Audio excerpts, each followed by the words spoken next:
এরপরে 4টা আমল বলবো, এই টপিক আমি শেষ করে দেব। প্রথম দলিল দিতে চাই কোরআন থেকে। আল্লাহ রাব্বুল আলামিন বলেছেন, ইন্না আনজালনাহু ফি লাইলাতিন মুবারাকাহ। আল্লাহ বলেছেন, we have sent this Quran on a blessed night.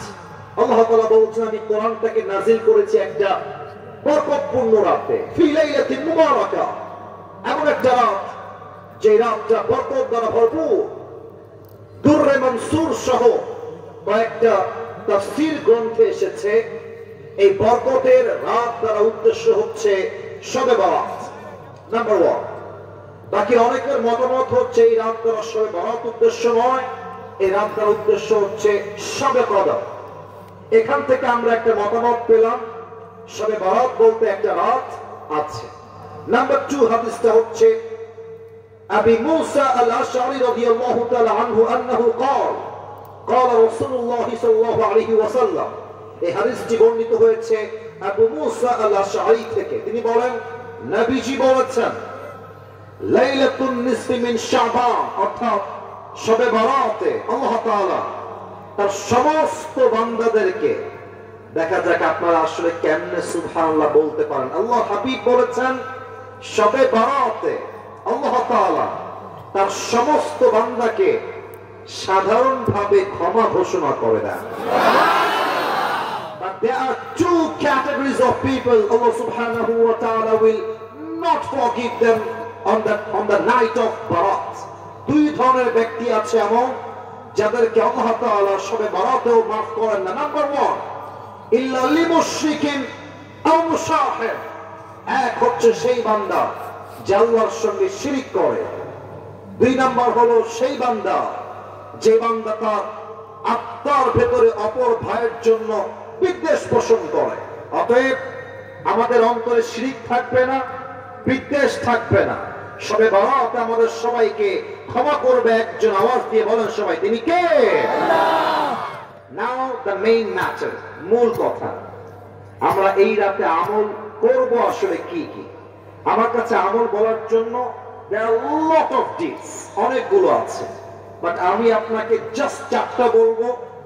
কম শোনেন, মাথায় রাখেন, কাজে দিবেন। কথা ঠিক আছে কিনা বলেন সবাই? 1 নাম্বার আমল, শবে বরাতে আপনারা সবচেয়ে বেশি আমল করবেন। 1 নাম্বার, সবাই পড়বেন জবান খুলে, বলেন সবাই আস্তাগফিরুল্লাহ। আস্তাগফিরুল্লাহ। এটা কুষ্টিয়ার সাউন্ড না, হয় না। আমি কুষ্টিয়ার মানুষকে চিনি তো। কুষ্টিয়ার মানুষ যখন কথা বলে ওরা বিড়ালের বাচ্চার মতো না, সিংহের মতো গর্জন দিয়ে তারা কথা বলে। বলেন সবাই জবান খুলে আস্তাগফিরুল্লাহ। আস্তাগফিরুল্লাহ। যদি আপনি বেশি বেশি ইস্তিগফার পাঠ করেন, what will be your benefit? আপনার লাভ কি হবে? কোরআনে আল্লাহ তাআলা বলেছেন 24 নম্বর পারা 3 নম্বর পৃষ্ঠা, قل يا عبادي الذين أسرفوا على أنفسهم لا تقنطوا من رحمة الله إن الله يغفر الذنوب جميعا إنه هو الغفور الرحيم. الله أكبر. Allah Ta'ala বলছেন, oh my worshipper, if you have committed huge sins in your life, হে আমার বান্দারা, তোমরা যদি তোমাদের জীবনে অনেক অন্যায় করে থাকো, অনেক পাপ করে থাকো, অনেক জুলুম করে থাকো, লা তাকনাতু Mir রাহমাতিল্লাহ, never lose hope from the mercy of your Lord. তোমরা তবে তোমাদের রবের রহমত থেকে নিরাশ হয়ে যেও না। Put your hand to your Lord. তোমার রবের দিকে তোমাদের হাত তোলো, ক্ষমা চাও। ইন্নাল্লাহা ইয়াগফিরু যুনুবা জামিআ। তুমি ক্ষমা চাওয়ার সাথে সাথেই আল্লাহ সুবহানাহু ওয়া তাআলা will forgive all the sins of your life. বান্দা ক্ষমা চাইতে দেরি হয়, আল্লাহ ক্ষমা করতে দেরি হয় না। 1 নাম্বার, সবাই পড়বেন বেশি বেশি ইস্তিগফার। একবার সবাই প্র্যাকটিস শুরু, আমার সঙ্গে ট্রাই করেন। সবাই পড়েন আস্তাগফিরুল্লাহ। আচ্ছা, এখানে এমন কেউ কি আছেন যার জীবনে কোনো গুনাহ নাই? এরকম কেউ কি আছে? আছে, আছে। সবার জীবনে গুনাহ আছে, এটা পৃথিবীর কেউ না জানলেও জানে একজন। আওয়াজ দিয়ে বলেন সবাই, তিনি কে? জানুক আমি তো জানি আমি কি পাপ করেছি হায় আমার পাপের করলে বিচার বাঁচার আমার নাই উপায় দয়াময় প্রভু মাফ করো আমায় মাফ করো আমায় পড়াবে এক নম্বর সবাই ইস্তেগফার পাঠ করবেন দুই নম্বর আমল সকলে শবে বরাতের পরের দিন নফল রোজা রাখবেন নফল রোজা রাখলে আপনার পেছনের গুনাহকে মাফ করে দিবে একজন আওয়াজ দিয়ে বলেন সবাই তিনি কে তিন নম্বর আমল সকলেই শবে বরাতে বেশি বেশি নফল ইবাদত করবেন নফল ইবাদত হতে পারে জিকির সবাই পড়েন সুবহানাল্লাহ সুবহানাল্লাহ এত আস্তে না বলেন সবাই সুবহানাল্লাহ সুবহানাল্লাহ সকলেই পড়েন আলহামদুলিল্লাহ আলহামদুলিল্লাহ সকলেই পড়েন লা ইলাহা ইল্লাল্লাহ এবার বাঘের বাচ্চার মতো আওয়াজ দিয়ে তাকবীর দিয়ে পাঠ করেন আল্লাহু আকবার এটা আপনি জিকির করতে পারেন বেশি বেশি আফদল দিকে অথবা আপনি চাইলে নফল নামাজ পড়তে পারেন তাহাজ্জুদের নিয়তে যেই বান্দা তাহাজ্জুদের জায়নামাজে বসে রবের কাছে কান্না করে কোনো কিছু চায় বান্দার চোখের পানি নাকের ডগায় আসার আগেই আল্লাহ বান্দার দোয়াকে কবুল করে নেয় সুবহানাল্লাহ চার নম্বর আমলটা আপনি চাইলে কবর জিয়ারত করতে পারেন এটা রাসূলের সুন্নাহ তবে আমরা কি ভুল করি আমরা দল বেঁধে যাই 10 জন 20 জন মিলে যাই হাদিসে আসছে এটা বেদাত আপনি একজন যাবেন ইন্ডিভিজুয়ালি একা গিয়ে জিয়ারত করবেন এটা হচ্ছে শবে বরাতের একটা সুন্নাহ সকলেই পড়েন সুবহানাল্লাহ সুবহানাল্লাহ আল্লাহ আমি অথম আজকে যে কয়েকটি আমল সবার সামনে জিকিরের ব্যাপারে আমলের ব্যাপারে মেনশন করলাম আল্লাহ তুমি সবাইকে এই আমলগুলো করার তৌফিক দাও আমি সহ সবাইকে পড়ুন আমিন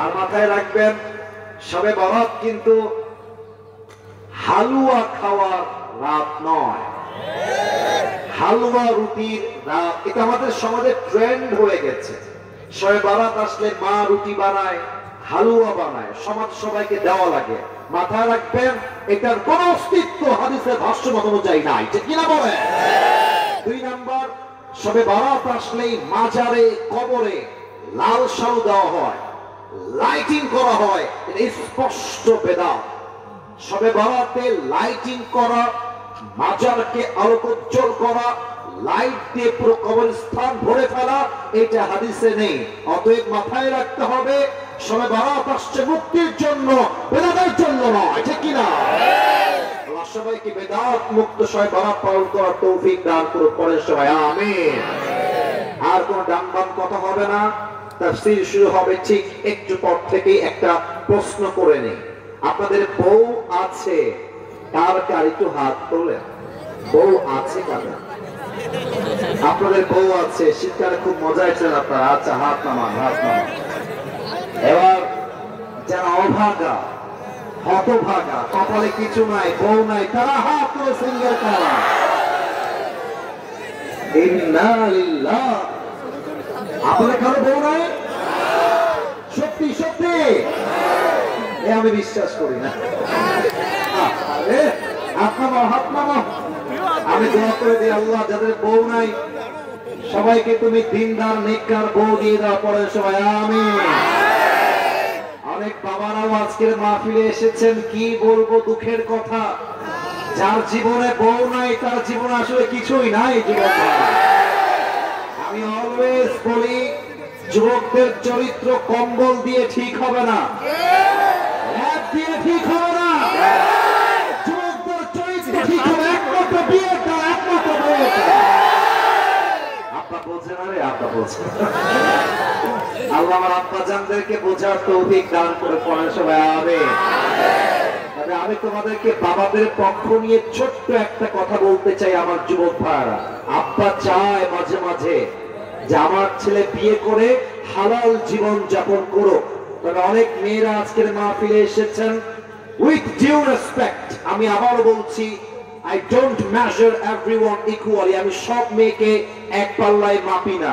তবে আমার বাম হাত দেখবেন, কথা ইঙ্গিতে বলবো, বুঝে নেওয়ার ট্রাই করবেন। আজকালকার 80% মেয়েরা এইটা ছাড়া বিয়ের পিড়িতে বসতে চায় না। আর অনেক মেয়ে তো এমনও আছে, টাকা পাইলে কে টাকলা কে বুইয়া দেখার সময় নাই, এমন মেয়ে তো কুষ্টিয়াতে নাই। আরে নাই রে ভাই, থাকলে আল্লাহ হেদায়েত দান করে পড়ে সবাই আমিন। আমরা 3টা তাকবীর দিয়ে তাফসীর শুরু করব। প্রথম তাকবীর দিবেন আমার প্রিয় বিবাহিত ভাই।